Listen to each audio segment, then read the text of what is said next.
Hello, I'm back. I'm gonna be talking to my wife about the mob life and the 1%, and how the 1% brought down the mob. What's up, babe? What are you thinking about what I just said? Well, it's a lot to talk about. How much? I mean, it's a lot. A lot of people might not even understand what you're saying right now. You know, the 1% meaning pertaining to who? Who does that mean? That means, The filthy rich who run and control everybody. and most things in the world, a lot of people don't believe that in general. So hopefully some people do, or they'll be interested to look more into it. But there is an elite, and I think people are waking up to it more today than ever before. About the people who are running things. You know, Hollywood, putting commercials out and news, even the news, to control the agenda and how people operate and how they think to achieve one goal. You know, and usually right now the goal is opposition to one another. Yeah, I definitely agree with you. Opposition is their main goal because the more people are in opposition, the less they work together. And they don't want people working together because the more people work together, the harder they are to control. Exactly. And it's conquer and control. I mean, conquer and divide and Divide, conquer. divide and conquer. Yeah, Yeah, it's divide and that's conquer. the word. So, Yeah. but yeah, as I said before, or I don't know if I ever said it on here before, that I grew up in Brooklyn, New York, and I have relatives and people that were in the mafia, Italian mafia, who everybody knew to run things for a very, very long time. It started in Italy, it came here. Where are you from? Your lineage is from Naples, Italy. Yes. Yeah. Okay. Napoli Don. What's that? Napoli Don. Napoli Don. Yes. Okay. Go on. Naples Continue. is Napoli Don. Napoli Don. Go on. Continue. Continue. Um, so yeah, basically, so you just put it right out there from the beginning. Usually I like to work up to things. It's a lot easier to talk when we're just talking to each other, but we're talking kind of to the phone. So don't talk to the phone. Talk to me. All right, so yeah, so there's the 1%, the people that control everything, Yeah, I know that. and the mafia got really powerful in New Yeah, I York. know. It did. They ran judges, politicians. They were in bed with a lot of people. It's fun. Today, the Jewish community has their own police force. Mm-hmm. Yeah, they have their own police force. They can arrest you. Yeah. Legally, they're not even a part of the police department, but legally they can arrest you. In their neighborhood. In their neighborhood, yeah. Yeah. Or if you did crime in their neighborhoods. Yeah. So whatever they would consider a crime. But they're still allowed some reason to do that, some of the Jews. In my neighborhood today is completely different. They broke down the mafia completely. Yeah, they got rid of everybody. I mean, it could have been a militia in their eyes, go up against them and become more powerful than them, and they just weren't going to have that. Yeah, that's true. I mean, Yeah. they used them for certain things, and when they were done, they destroyed them.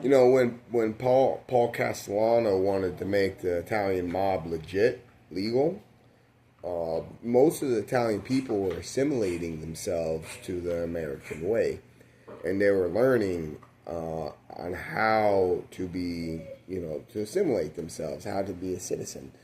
And Paul Castellano wanted nothing to do with drugs. I know that much, but he also wanted to make the family. He also wanted to make the family legit. No, Nikki, our little boy. He wanted to make it legit, and there's been others that wanted to make it legit, but legit only means under the government.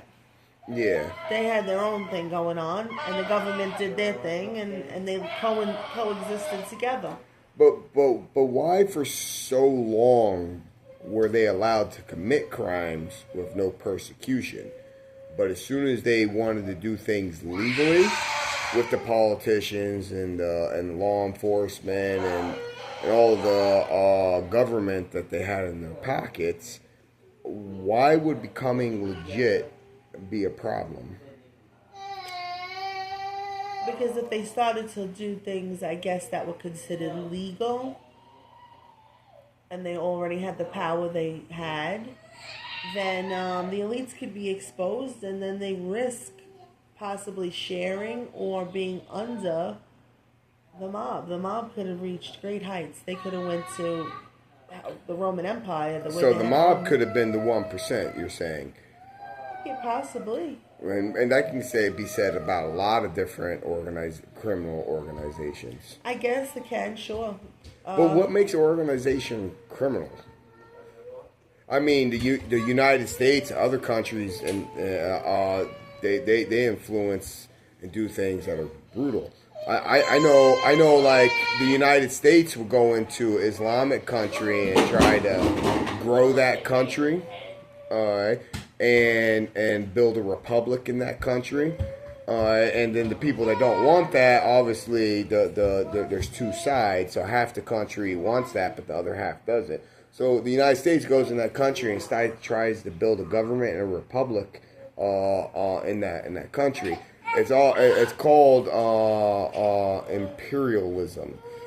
The word for it is imperialism. Is when you go to another country, you build schools, hospitals, you create jobs, and you start to build a government within that country. But the other half of the country didn't want that. And you know who funded the other half of the country? Like our adversaries, like Russia. And then they'll fund that half of the country, and then the country just winds up killing themselves and diminishing their own population. They're killing themselves from within the inside, and then they're blaming everybody on the outside, and they're just destroying themselves inside and out. I mean, it's sad. Same thing with like in Israel. Israel, they didn't have really a country of their own. I mean, in biblically speaking, they wandered the desert for a long time. But that where Israel is today was their promised land. It was promised to them for thousands of years. And finally, they got it. I think in like 1947. I think Israel was declared its own country. But I mean, they've been having issues there for a long time. Mm-hmm. But when it comes to the one world order and the mob, see what the mob did when they came here is they were escaping persecution, and they came here to start new lives. And you had people who came here, they opened pizzerias. I don't think they were escaping persecution. They just wanted what all that people want that come here, the American dream. The American dream? Yeah. All right. And people did do the American dream. They came here for the American dream, but there's so much.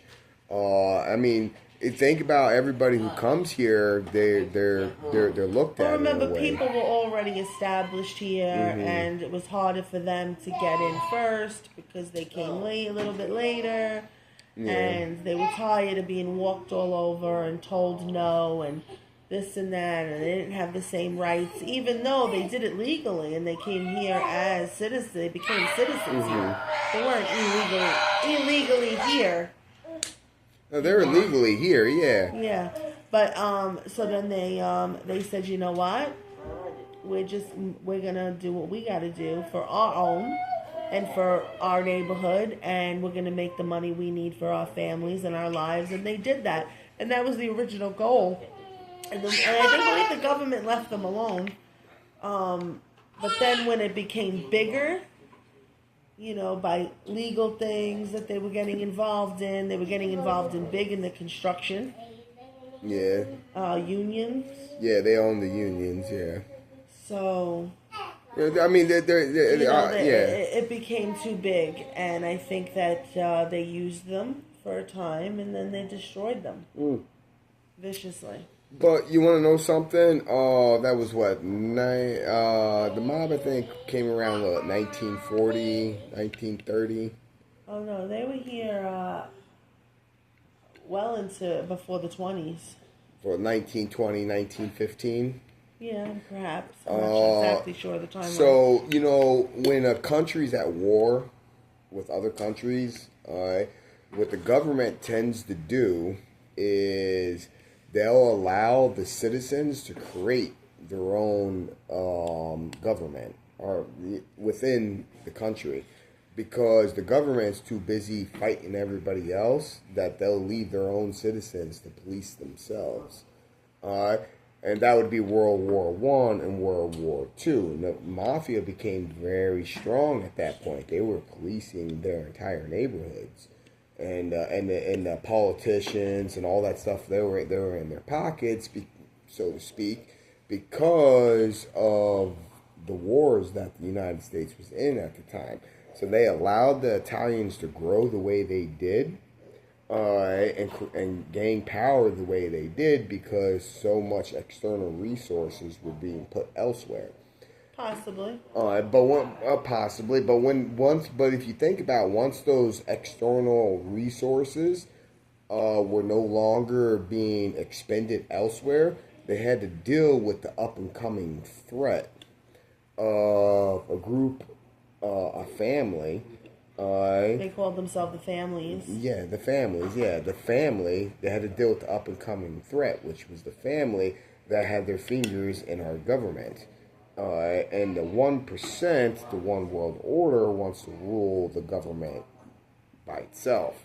So they don't need someone else kind of dipping their fingers in that. Mm-hmm. People did this for thousands of years. The village type scene. Yeah. Like villages, the chief, the Indian chief. They had villages with people who was the boss, the underboss. Yeah. This, that. So it was no different than what any man ever did in all of time was what the mob did in their own neighborhoods. Yeah, it's always been like that. And the government knew that's how it always was, and they allowed these things to happen because they always took place. It was never a big thing. Like, we always knew this. But they ruled the country, they ruled certain things, and then the mob ruled their part, and this one ruled that part, and this one ruled their part. But I think as time's going on, it's not because I don't think it was because their attention was elsewhere. I mean, that could be part of it, but another reason could be is times are changing. They want a one world order. And I know it sounds like, this is like a conspiracy to say, but so many more people are understanding this now. Well, the best way to So this has been their plan to eventually take away all militias, anything that's a threat of a militia. Let me explain what a militia is. A militia is your 12th cousin, your 11th cousin. Knowing all these people. Knowing your lineage to your 12th, 13th, and the 14th Italians cousin. did, but and then them knowing that's an army, man. That is millions of people. But even if the Italians didn't know to the 12th cousin or whatever, they did though know at least to the third. Not only that, they also had each other that even though they weren't related, they called each other families because they became what they became. And that's what made them strong. And all the families knew one another. And that becomes a threat to the 1%. See, the 1%, I said the elites, the ones that rule. I said something the other day, they keep the money within the family. But to the rest of us, they break our nuclear family all the way down to where we barely know our first cousins. Yeah, and you know what? Honestly, I don't even think the elites are hiding anymore. I think that they did at one point, and I think they got so powerful to the point where they just are what they are. And I think, I don't think that they really care to I'm Christian. know this, and this is what's happening. I'm Christian. I'm a Christian man. But if the 1%, whoever they are, had a threat, or up and coming threat, I would have to say it would have to be with countries that have a good, strong family lineage. Well, America, I think. Or if we're being attacked, the countries with a good, strong family lineage is the 1%. Well, they have their family lineage together, that's for sure. But I think that they already took over everything. There's nothing left. I think the UK.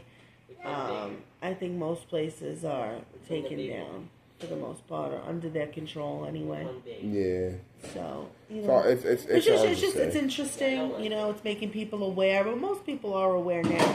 They come across this, maybe they'll look into it, become more aware. And they just have to. I don't know if awareness is a good or bad thing, because it could send you down a rabbit hole of what should we do? What should we do? Well, I know this much. We just gotta believe in God. People and need faith. to build their lineage.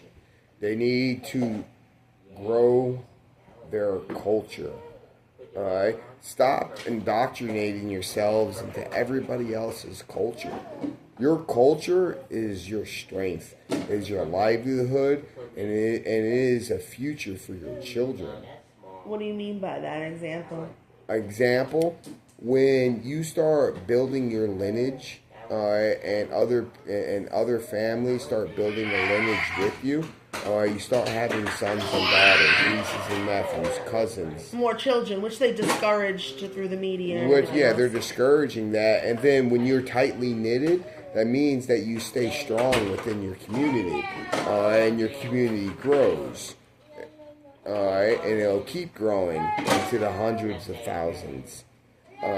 Into a government or a dictatorship, monarchy, or even a sovereign nation, that is a problem.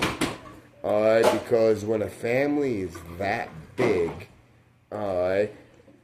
essentially it has the power and resources and influence through their sheer population to shift it a little bit. That's not what I wanted to say. To influence others. If their population and their soldiers that they can put out is 1 million and they can influence 2, they got an army of 3 million. Well, how would you suggest people go about that? I have no idea. I have no idea, but I do know. Have more children? To have more children. You have to have more children. But not only have more children, you have to be connected with the people that you hold closest or dear, or your loved ones. You have to take it back to the good old days. The good old days, our children were chaperoned on dates. Today, they run rapid and free, and with no guidance. And then they make mistakes, and then have children out of wedlock, and they can't take care of them, and the parent, it just all falls apart to the corruption. It's designed like that. It's designed like that. It's to keep us down, because unity is a threat. Diversity and chaos isn't. Unity and lineage is a threat. Diversity and chaos isn't. Diversity and chaos is only a threat to someone who's trying to build a life for their family. And when your family is just mother, father, son, and daughter, and you got people out there talking about diversity and being able to choose and do this, whatnot, and next, that is a complete, it's like blasphemy to the nuclear family, especially when you're trying to raise your son or daughter to be honorable and loyal people. Yeah, definitely. That's terrible. It's like I'm trying to raise my daughter to be a good wife, mother. Also, not only have a career, but understand that it's the man's the head of the house. It's God, father, mother, children. It's God over man, man over woman, woman over children. And that's how it's always been. It's been like that for millions of years. All right, how does it all of a sudden just change in 60 years? It's ridiculous. All right, It they're. sounds like they had their heels in the feminist movement too. But the whole point of that is is for the Second Amendment, the right to bear arms against a tyrant government. They've been tyrant. We have a tyrannical government. Tyrannical might not be the faces that you see. For instance, a lot of people think that the White House and the president is the executive branch. The executive branch is the Pentagon. The Pentagon has all our top secret information. They're not going to brief every sitting president with all our top secret information. They're only going to tell the sitting president what they want them to know and what they want them to do. It's surprising that Trump didn't know this. Yeah, Trump into it. Trump didn't know it. Yeah, Trump doesn't know that. He didn't. He now didn't. He might. He might know that now. But the actual president of this country is the Pentagon. How did Trump not know it and you know it? Because people get so wound up in their lives and businesses and things that they're doing that they don't acknowledge that the Pentagon is the executive branch. The executive branch is the White House is the voice. Yeah, well, I don't know too much about this technical stuff. I never really read into it. It's the voice. I'm sure Trump had to know about it or read into it. Any president had to before going into it. The White House. Think about it. So, if you kidnap the president, or you have the president and you kill the president gets just be replaced by someone else. And if you get that person, I think which would be the vice president, and then you get the vice president, then it goes on and so forth. There's replacements for the president. How are they going to tell everybody everything? The president. Killing the president does nothing. It really doesn't. Because the agenda and everything that is being pushed is actually coming from the Pentagon. And whoever's in gets briefed on that. But and if they go against it, fine. But the Pentagon is our dictator. In fact, it is. It's America's dictator. It's possible. I don't know too much about that. It's not a dictator as far as like this is what you're gonna do. Like this is what we're doing. Blah, like blah, blah. China. No, I'm not saying China. China's one country. I'm saying they're dictatorships. I'm talking about like Fidel Castro dictator. All right, it's not like that. No, it's not like that. We still get. Isn't China like Castro? No, China's not like Castro. Actually, what China does is I thought they were communists. It's a communist, but it's a republic too. Communist is all dictatorship. No, it's not a dictator. No. What? It's not as bad. I was told that Putin, Russia is a dictator, and so is Russia is considered a dictatorship. So yes. is King Wang Pu. I don't know his name. That's no. Sorry. That's not China. That's South Korea, South Korea. No, China is a communist country. Yes, it's not. Please stop arguing with me. I don't want to go back and forth with you. China is not entirely communist. I thought everybody knew that. No. He is a dictator. Yes, but for instance, he lets everybody vote. So when everybody votes, if everybody votes that they want more schools built, then he'll build more schools. If everybody votes they need more police, then he'll put more police on the street. If everybody votes we need more hospitals, then he'll build more hospitals. All right. Where Fidel Castro, no, it doesn't matter. He don't care. It depends. If they get a bad dictator, maybe they won't care either. They don't have to listen to the people.